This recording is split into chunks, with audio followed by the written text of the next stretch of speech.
बड़ी खबर कोंडागांव से। पीसीसी अध्यक्ष मोहन मरकाम ने निशाना साधा है। मोहन मरकाम ने बीजेपी पर जमकर हमला बोला। बीजेपी के पास कहने के लिए कुछ नहीं है। 15 साल में बीजेपी ने प्रदेश के संसाधनों का दोहन किया। प्रदेश की जनता के लिए बीजेपी ने कुछ नहीं किया।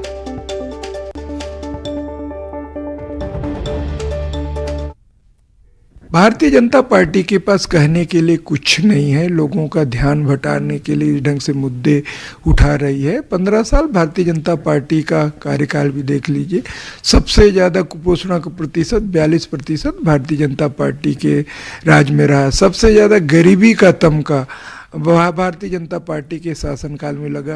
जब छत्तीसगढ़ राज्य बना लगभग 39% गरीबी रेखा थे, जबकि भारतीय जनता पार्टी 2018 में छोड़ा तो लगभग 41% गरीबी रेखा पहुंच गई। तो इसका मतलब साफ है, यहाँ के संसाधनों का लूटने का काम भारतीय जनता पार्टी ने किया, मगर यहाँ के लोगों के लिए भलाई का कोई काम नहीं किया।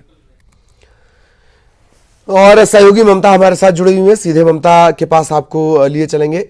तो ममता, एक तरफ गौरव दिवस है, सरकार की उपलब्धियां हैं, दूसरी तरफ विपक्ष है जो हर मुद्दे को लपकने की फिराक में है। एक तरफ कामयाबी के किस्से होंगे और दूसरी तरफ नाकामयाबी की बयानी होगी। बहुत दिलचस्प होने वाला 17 दिसंबर। ममता। बिल्कुल, देखिए कल 17 दिसंबर को राज्य सरकार गौरव दिवस मनाएगी और 15 सालों के वनवास के बाद में कांग्रेस पार्टी जो है वो सत्ता में लौटी थी और बीजेपी जो सत्ता में थी वो सत्ता से बाहर हुई थी। तो जाहिर तौर पर कल जहां पर राज्य सरकार गौरव दिवस मनाएगी, अपनी उपलब्धियां बताएंगी कि इन 4 सालों में उन्होंने क्या किया। गांव, गरीब, किसान, गौठान, महिला स्व सहायता समूह, रोजगार, ये तमाम मुद्दे हैं। युवा, बुजुर्ग, बच्चे, स्वास्थ्य, शिक्षा और अलग अलग क्षेत्र में सरकार की क्या उपलब्धियां रही।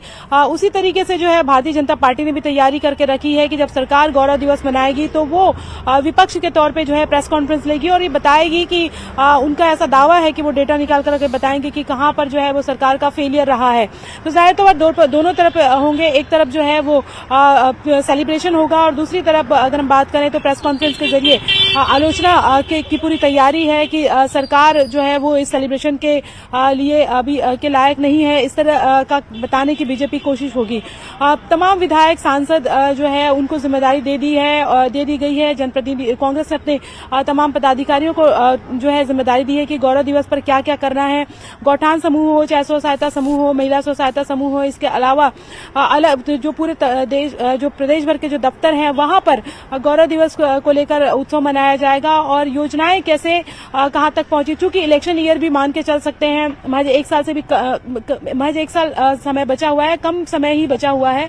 तो इसको लेकर सरकार ये भी कोशिश करेगी कि गौरव दिवस इस तरह से मनाया जाए कि सेलिब्रेशन तो हो ही जाए, इसके साथ ही आम लोगों तक ये मैसेज चला जाए, घर घर तक ये मैसेज चला जाए कि सरकार ने इन 4 सालों में क्या किया है। कोरोना की जो विकट परिस्थितियां रही हैं उसके बाद भी जो प्रदेश है वो देश भर में कैसे अलग एक पहचान बना पाया है। तो ये पूरी तैयारी राज्य सरकार ने की हुई है और मंत्री, विधायक, सांसद तब सभी को जिम्मेदारी दी गई है।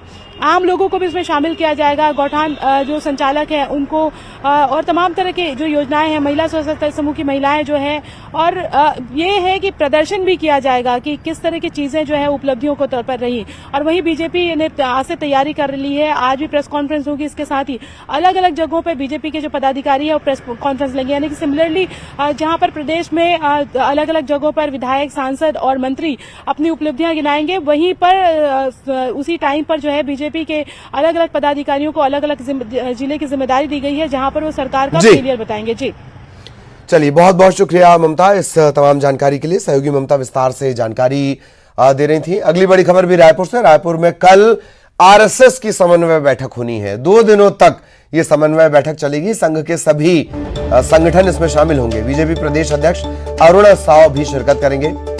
संगठन प्रदेश महामंत्री पवन साय भी इसमें शामिल होंगे। अनुषांगिक संगठनों के कामकाज की समीक्षा होगी और मिशन 2023 पर विस्तार से चर्चा होगी।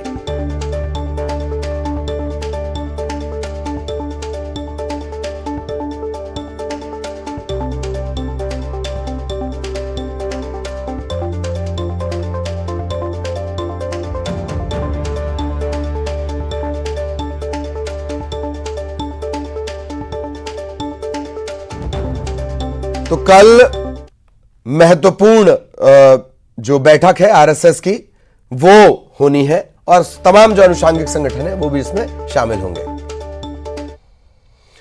बात बिलासपुर की। न्यायधानी बिलासपुर में अपराधी